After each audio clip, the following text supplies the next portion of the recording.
অতীতের বন্ধুত্বকে নতুন শক্তিতে রূপ দিল পাকিস্তান ও সৌদি আরব। রিয়াদ সফরে প্রধানমন্ত্রী শেহবাজ শরীফ ও যুবরাজ মোহাম্মদ বিন সালমান স্বাক্ষর করলেন এক ঐতিহাসিক কৌশলগত প্রতিরক্ষা চুক্তি, যার মূল শর্ত যেকোনো এক দেশের ওপর আক্রমণ উভয় দেশের ভূখণ্ডের ওপরই আক্রমণ বলে গণ্য হবে এবং অপর দেশ কূটনৈতিক ও সামরিক সাহায্যের হাত বাড়াবে।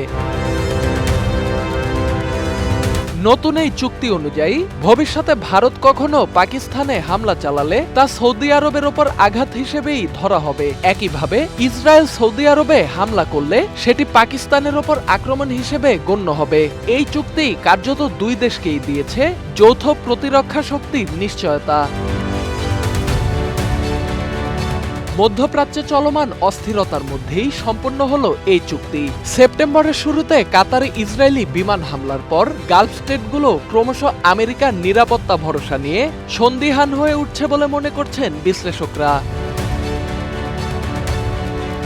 তবে সৌদি কর্মকর্তাদের দাবি এটা কোনো তাৎক্ষণিক প্রতিক্রিয়া নয়, বরং দীর্ঘদিনের সহযোগিতার একটি প্রাতিষ্ঠানিক রূপ। সামরিক সহযোগিতার বাইরেও বিনিয়োগ, শ্রমবাজার আর বৈদেশিক রেমিটেন্সের ক্ষেত্রে সৌদি আরব বহু বছর ধরেই পাকিস্তানের অন্যতম ভরসার জায়গা।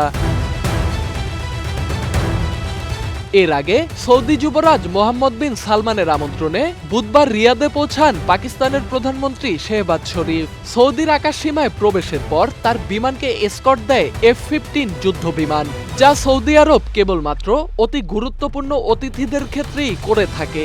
গত মে মাসে মার্কিন প্রেসিডেন্ট ডোনাল্ড ট্রাম্পকেও একইভাবে স্বাগত জানিয়েছিল রিয়াদ।